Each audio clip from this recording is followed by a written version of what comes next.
Hey guys, welcome back to Midnight Joshi. I am the Tokyo Prince Takea, and I just want to say real quick, with this episode, do turn volume up as well because it is super humid here, and I had my air conditioner on. It's just kind of hard to not have air on right now, so that did cause some echo in the background.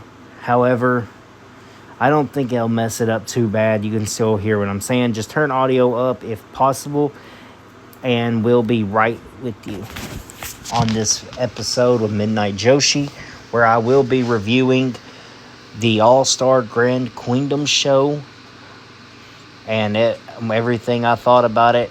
So get you something to drink, get a snack, and enjoy.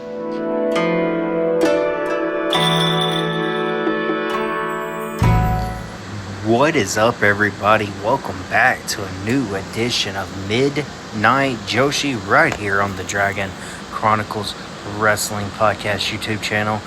And you can listen to that podcast every Saturday night / early Sunday morning, as well as on every other podcast streaming platform. Well, just about every other one anyway. And I hope everyone is doing great. It is currently 1:30 in the morning as I do this, so I don't know why I'm doing it so late, but who knows? I'm on my schedule. You know how I get sometimes. This show was absolutely fantastic in my personal opinion. I think honestly this will probably end up being one of the best pay-per-views of the year. Right now it is so far through the year, but the year is still young. The year is still young. We still have over half of a year left, so we don't know, We have to wait and see what else has to bring. So I'm going to go ahead and I'm just going to dive right into some of this here and go ahead and get into it. So first off, we had Aya Sakura defeating Kyoko Furusawa by pinfall. I kind of glanced at this match, I'm not going to lie. I didn't watch it bell for bell, but I was here and there with it. It was around the 10-minute mark, so not overly long, not very too short. But from what I did see, it was a pretty good match. Sorry if my cat gets loud. He stays up all night. But yeah, Aya Sakura getting the win here. Then we move into the tag team match of Kyoko Furusawa and Maito Hamabe defeating Akira Kuragane and Anna Kanye. This was okay as well. I mean, once again, another one of those matches, early card matches, so I'm kind of here and there with it, zoning in and out with it. But, while attending other things, but what I see in this as well, pretty good match. But we get into the next match of Xena defeating Yuna Mizumori and Momokogo and Lady C, Toma Inabe and Tabata by pinfall and a 6-way. Xena, man, I love Xena. I really do. Xena always pulls me in. I know she took that little break from Stardom for a while, but she come right back, and I think she's been killing it ever since.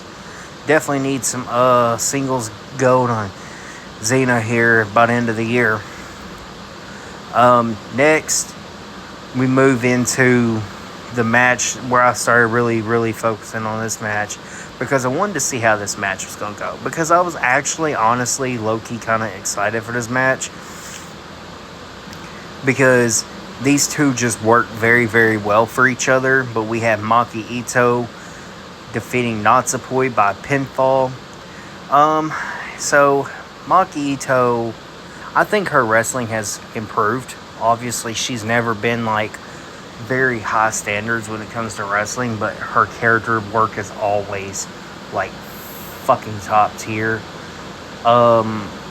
Just absolute, just cinema when it comes to the character. Just her wrestling is okay. It's decent. It's not nothing great. But It's not terrible, but a very huge win. I actually predicted Ito to win, so I know a lot of people seemed surprised, but Maki Ito wins this, and she moves on to something even bigger coming soon, but I'm going to get into that when we get later into the show. Then we had Hazuki and Koguma defeating Stars as Bea Priestley and Saedia, God's Eye, Emisari and Hina, Neo Genesis, Starlight Kid, and Mai Sarai. No, excuse me, 1 second. Sorry. Waka and Rion and Devil's Princess Rina and Azura and Abe. So, Hazuki and Koguma picking up the win here. If I remember correctly, I think I predicted them, but I don't remember if I did or not, because I did the predictions on the podcast last week. I didn't get the chance to make a Midnight Joshi like I was going to, so, because, college assignments.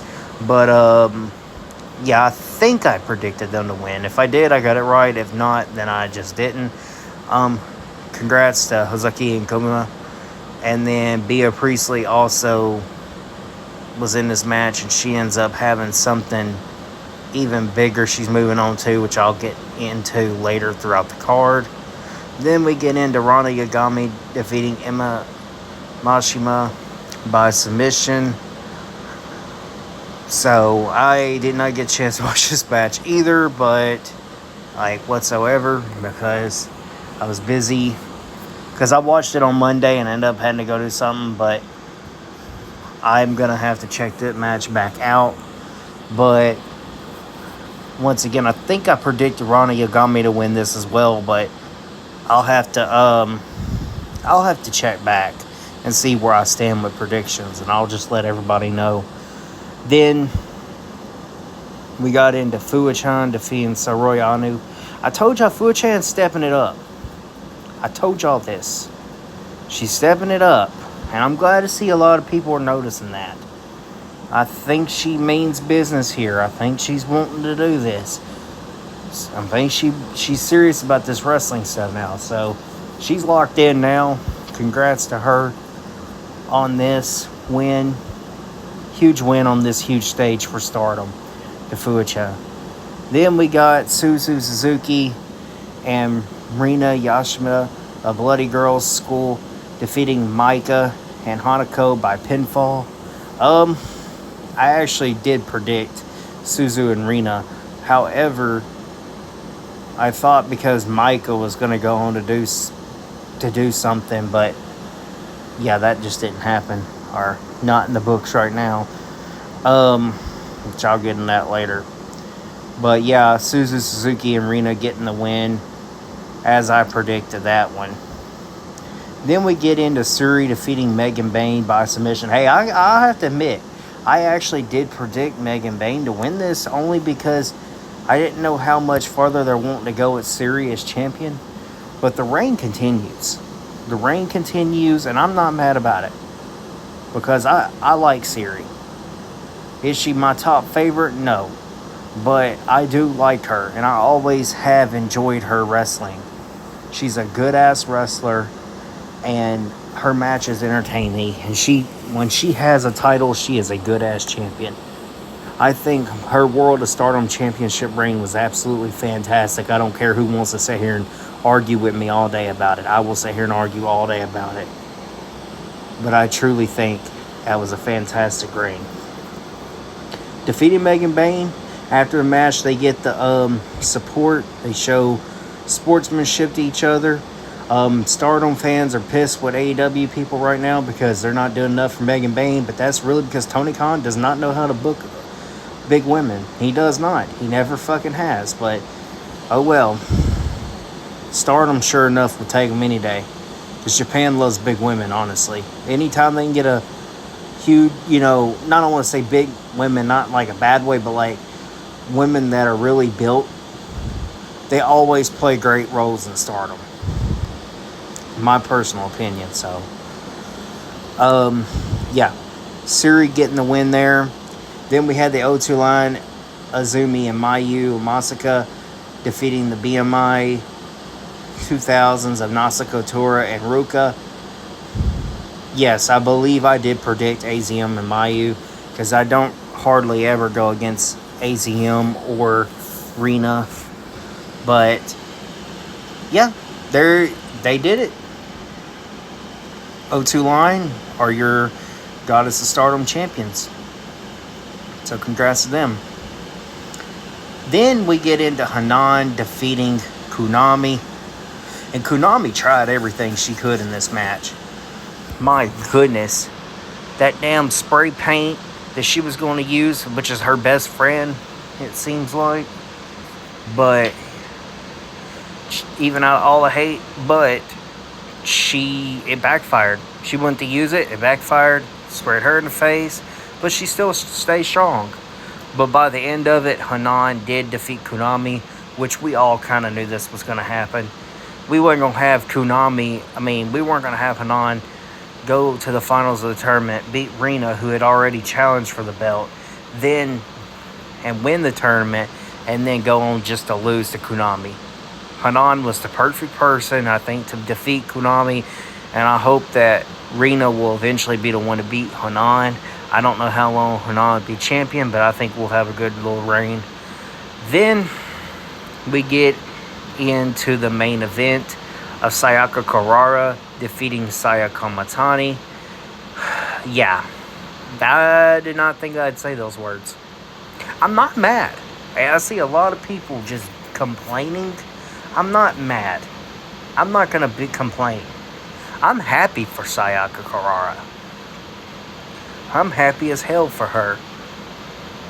Did I think it was going to happen? Absolutely not. Did I predict it to happen? Absolutely not. But a lot of people didn't. A lot of people thought Cosmic Angels was over after this show. Almost said tonight, sorry. After this show, they thought that Cosmic Angels, that was a wrap. They were going to go home and pack it up. Or pack it up and go home, rather. That's what me and many others thought. But no, Sayaka Kurara does it. This was a good match. I don't care. This was once again like Hanan and Konami. Just a lot of interference. But at the end, Sayaka Kurara does it, man. She does it. She pulls it off. So, as you notice, there is a whole entire pattern here. The funny of it is, though, it was really a night where we were going to see if Cosmic Angels was going to still be a faction the next day, where everything was on the line. But in the process, H.A.T.E lost every match they were in. Every match they were in, H.A.T.E lost. So, H.A.T.E lost their titles. So the real question is, it isn't where does H.A.T.E go. It isn't where Cosmic Angels go from here. It's where does H.A.T.E go from here. However, Bea Priestley did challenge Hanan to a championship match for the Wonder of Stardom Championship, as well as after Sayaka Kurara defeated Sayaka Matani, Maki Ito challenged Sayaka Kurara. So, here's my whole opinion about this. It's fine for now if you're wanting to just build Maki Ito up and try to showcase her more and try to help her better in ring. But we just have to play those cards right and careful. I think I saw somebody talking about her winning the title. No, it's not happening. Maki Ito's not winning that title. But, it's a good match for her to be in to kind of help elevate her a little more into the Stardom realm of everything. And she did get a huge win against Natsupoi. That Natsupoi is a Stardom legend at this rate. So, that is a huge win for her. So, I see what Stardom's doing. I see what Okada's doing here. But we'll see. Hopefully that'll be a good match. It's just a very predictable match, I feel like, is the only thing about it. But then again, I thought this match was too, between her and Saya, and we see how that worked out. The storytelling in this was great, though. You know, with Taeyong being, Sayaka Kurara's mentor, and, Saya being the one to retire Tom, and now Sayaka Kurara comes back and ends that reign, the long reign of terror that is by the Dark Phoenix of Saya Kamatani. So once again, congrats to Sayaka Kurara. Once again, while I didn't get to pay attention to every match on this card like I wanted to, and there was like 1 or 2 matches that I didn't get to watch, the 4 or 5 matches that I did were absolutely fantastic, and I think this show was really, really good overall. I think I would say it's about an 8 or 9 out of 10, which, that is really high compared to most wrestling pay-per-views this year, because we ain't going to talk about what gave WrestleMania. But, yeah, I enjoyed it. If you can, check out these matches. I'd say at least check out the Siri, Megan Bain, Hanan, Konami, and Sayaka Kurara, Sayaka Kamatani, if anything. But if you can, just check the whole show out. And tell me what y'all think. Tell me what you think about Sayaka Kurara finally getting of the belt, getting the win, and the perfect storytelling around it. Anyways, follow on social media, all social media, minus Facebook. But we will be here Saturday for the Dragon Chronicles Wrestling Podcast. Until next time,